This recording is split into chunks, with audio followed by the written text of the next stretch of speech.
our job in general at the Future Lab is to look decades out and to see and to understand what's happening, particularly in urban environments, and how that changes mobility. How are people moving around? How are they going to move around in the future? Figure out those trends, figure out what's real and what's not, and then start to help advise Nissan as a company to sort of build mobility around those needs in the future.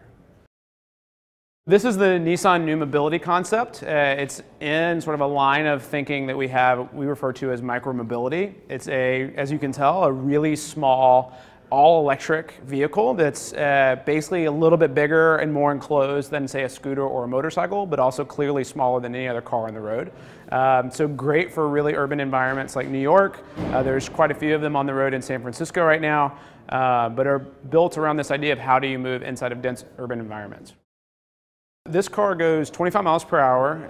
It's great for most urban trips because most urban trips are less than 20 miles per hour, and so it perfectly navigates inside of cities. It's all electric, so it's clean. It doesn't have any noise, so it's really nice for urban environments. And where permitted, it actually has the ability to park perpendicular to the curb. So it can actually park in between other parallel spots. You can fit about 3 of these inside a normal parallel parking spot. And so when you look at a city like San Francisco or New York and you understand how expensive and difficult parking can be, taking one of these and being able to put it in between existing parking spots makes it really advantageous. What's really amazing, we're standing in New York City, which is the only technical mega city in the United States. There's over 10 million people in the city. Obviously, lots of congestion, lots of people with needs of moving around. But as more and more people move into urban environments, which you can look at all the statistics and you know that a few years ago, for the first time ever, more people live in urban environments than in rural environments. And that is only increasing. It's expected in the next 20 years or so, about 20 more mega cities will come on. So cities more than 10 million people in population will come on.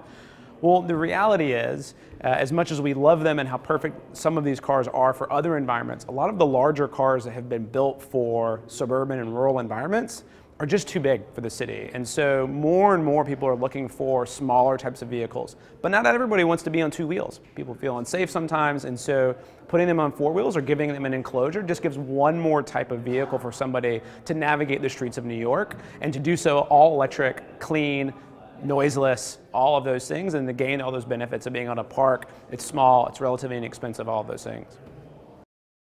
More than any other car I've been in or behind the wheel of, this car gets reaction. It might be the open windows, it might be just the way it looks, but you drive this car for 5 minutes in any environment, and I guarantee you, people are gonna ask you about it, they're gonna talk to you, they start smiling immediately. Kids absolutely go nuts for this vehicle. There's something about it that elicits like this sort of childlike wonder, like why does this looks out of place, but yet it still works. And you get everything from school children to construction workers here on the streets of Manhattan talking to you, wanting to see how much it would cost, how can they get one, can they drive it, can they get in the back seat, all those things. And yeah, it's a lot of fun. If you want to be in a good mood, drive this vehicle around for 5 minutes in any city and you'll get in a good mood real quick. So in San Francisco, these vehicles are not just concepts. They're actually for rent through a partnership that we have with a startup called Scoot Networks, which had started as a scooter sharing service, but now has expanded to 4 wheels, and they have a lot of interest in sort of really micromobility and how people share micromobility around urban environments. And so you can rent this car for $6 a half hour in San Francisco, drive it pretty much anywhere in San Francisco.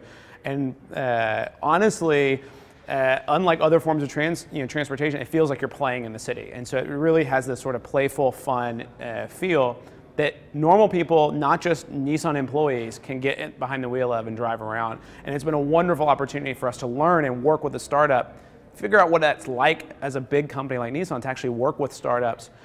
What are their needs? How do they work? How can we learn to work more like them in a lot of ways? And how can we power new innovative startups to do interesting things, especially with our vehicles, which makes it even more interesting because there are new ways for us to apply the technology that we built, as a company.